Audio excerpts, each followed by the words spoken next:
Hi, welcome back to my channel. Just a reminder to just breathe. At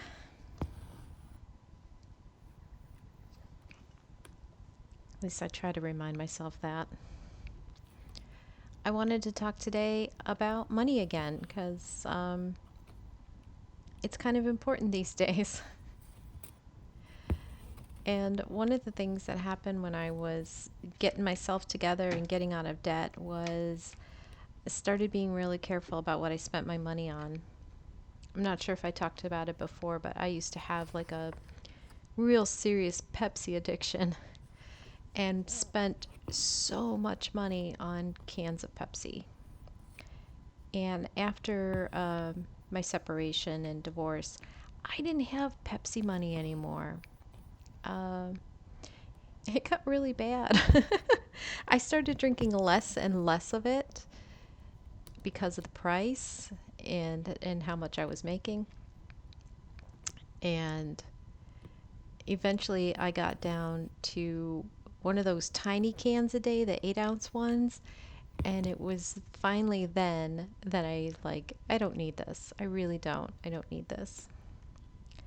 And that's when I stopped buying Pepsi. That's when I finally kicked the habit. And I have not gone back. I think occasionally I would have like a Sprite or something when I was eating pizza. But I just never went back to Pepsi. And in general, I don't buy soda drinks. I don't buy fountain drinks when I go out to eat or a fast food. I will occasionally get a lemonade. Um, but yeah, I stay away from buying drinks, which makes going out to eat a little more affordable when I'm not paying like $3 to $4 for a soft drink at dinner. But that was one of the ways that got me into saving money, budgeting, and just putting me on the path of spending less. And everybody's path is different. I just wanted to give an example of something that was definitely a sore point in my life. Sometimes when I'm doing my decluttering, I look for my trouble spots. The same thing with your budget or your money or your spending. You want to keep an eye out for your trouble spots, your sticky points, whatever you want to call it. You know you have one. You probably don't want to admit it, but you have one. And start there. Start there by cutting back if you want to do that.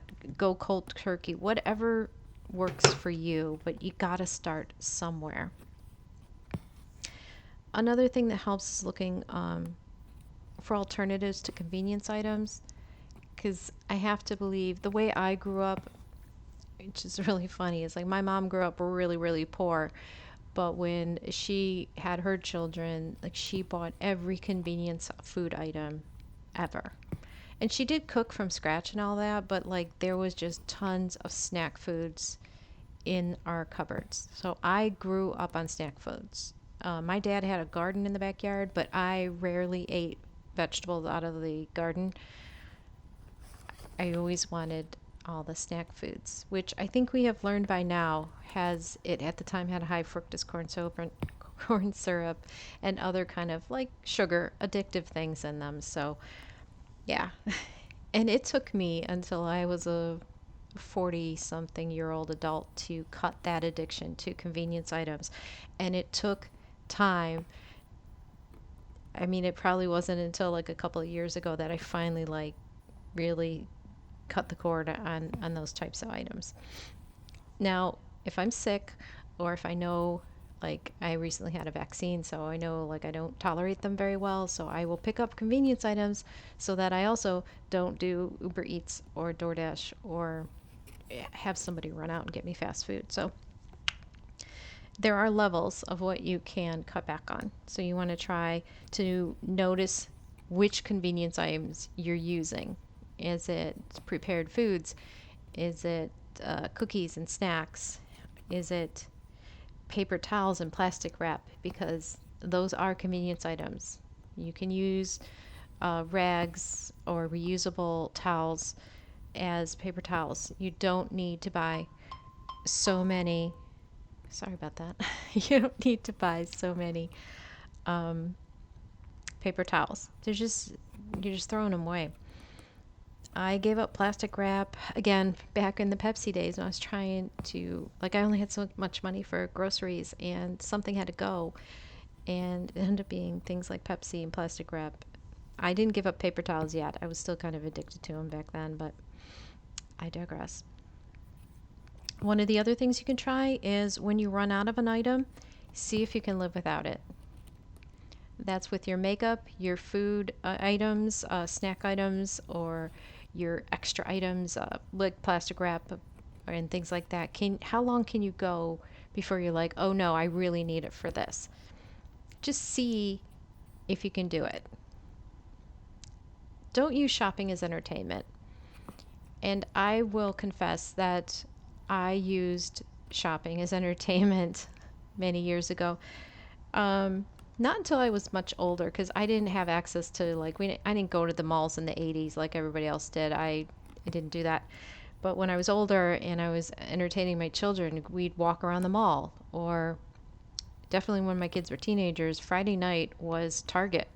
Went to Target, we ate pizza in the little cafe there or whatever they wanted, and then we would just walk for hours around Target looking at everything and end up with a cart full of stuff. So once I stopped doing that, that was another way to save like hundreds by not using shopping as entertainment. And it's a hard one to break. So again, you got to find which one you can stop doing and just slowly go down the list of places you've been using shopping as entertainment and just narrow it down until you get down and you're like, oh, I don't have to do this anymore.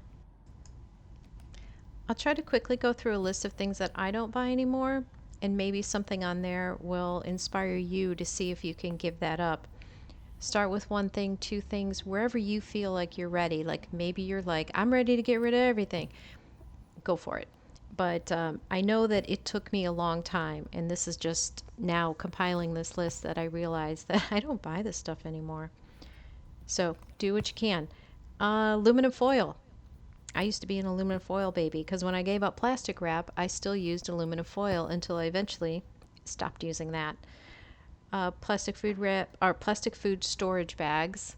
I have one box in my drawer that my daughter gave me when she was moving, and I still haven't used all of them yet. So that's all I have in there. I have never bought any, gosh, in years. Liquid hand soap. I still have some that my mom gave me as gifts, so I never buy liquid hand soap. I only buy the bars. I already talked about plastic film wrap, fabric softener, and sheets. I don't buy those anymore.